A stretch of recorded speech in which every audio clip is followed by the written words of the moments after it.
ബംഗാളിലെ നിയമസഭാ തെരഞ്ഞെടുപ്പ് ചൂട് കേരളത്തിലും പ്രതിഫലിക്കുകയാണ്. വോട്ട് ചെയ്യാൻ അതിഥി തൊഴിലാളികൾ കൂട്ടത്തോടെ സ്വന്തം നാട്ടിലേക്ക് മടങ്ങുന്നു.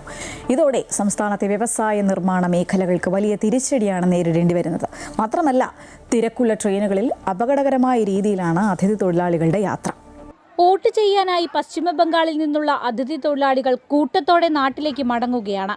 യാത്രയ്ക്കായി ട്രെയിനുകളെയാണ് പ്രധാനമായും ആശ്രയിക്കുന്നത്. കഴിഞ്ഞ ദിവസം രാത്രി ബംഗാളിലേക്കുള്ള ഷാലിമാർ ട്രെയിനിൽ കാലുകുത്താൻ പോലും ഇടമില്ലാത്ത തിരക്കാണ് അനുഭവപ്പെട്ടത്.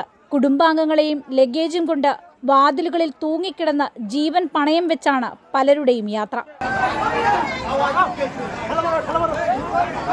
കേരളത്തിലെ ഇതര സംസ്ഥാന തൊഴിലാളികളിൽ ഏകദേശം 40% പേർ ബംഗാളിൽ നിന്നുള്ളവരാണ്. വോട്ട് ചെയ്യാനായി ഇവർ കൂട്ടത്തോടെ പോകുന്നത് ഇതാദ്യമായാണ്.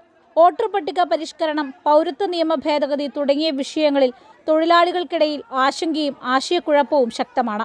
ബംഗാൾ നിയമസഭാ തെരഞ്ഞെടുപ്പിൽ പങ്കെടുക്കാൻ തൊഴിലാളികൾ മടങ്ങിയതോടെ പെരുമ്പാവൂരിലെ വ്യവസായ സ്ഥാപനങ്ങൾ നാമമാത്ര പ്രവർത്തനത്തിലേക്ക് ചുരുങ്ങി. കഴിഞ്ഞ മാസം വോട്ട് ചെയ്യാൻ പോയ അസം സ്വദേശികളായ തൊഴിലാളികൾ പലരും ഇതുവരെ തിരികെ എത്തിയിട്ടില്ല. കടകളും ചെറുകിട സ്ഥാപനങ്ങളും ആളൊഴിഞ്ഞ നിലയിലാണ്. ഏകദേശം ഒരു മാസത്തിന് മേളിലായിട്ട് അതിഥി തൊഴിലാളികൾ അവരുടെ ഇലക്ഷൻ്റെ ഭാഗമായിട്ട് നാട്ടിൽ പോയതുകൊണ്ട് ടൗണിൽ തീരെ തൊഴിലാളികൾ കുറവുണ്ട്.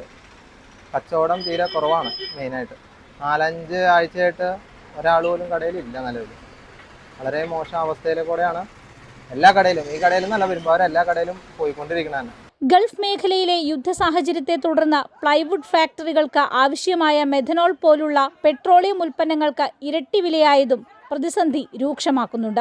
ഇതോടൊപ്പം അസമിലെ ബിഹു ആഘോഷവും ബംഗാളിലെ പഹല വൈശാഖ് ആഘോഷവും തൊഴിലാളികളുടെ മടക്കയാത്ര വൈകിപ്പിക്കുന്നു.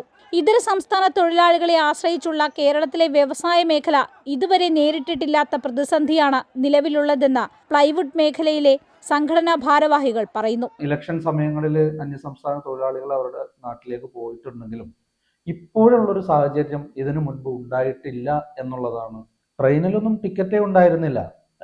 പലരും ഇവിടെ നിന്ന് പോയിട്ട് കോയമ്പത്തൂർ ചെന്നിട്ട് അവിടെ നിന്ന് ട്രെയിന് സീറ്റ് പിടിച്ച് പോയവരുണ്ട്, നിന്ന് പോയവരുണ്ട്. അത് കൂടാതെ പെരുമ്പാവൂരിൽ നിന്ന് ബസ് പോകുന്നുണ്ട്. നിരവധി നിർമ്മാണ പ്രവർത്തനങ്ങൾ താൽക്കാലികമായി നിശ്ചലമായിരിക്കുകയാണ്. വൻകിട കരാറുകൾ ഏറ്റെടുത്തവർക്ക് പോലും തൊഴിലാളികളുടെ അഭാവം വലിയ വെല്ലുവിളിയായി മാറിയിട്ടുണ്ട്.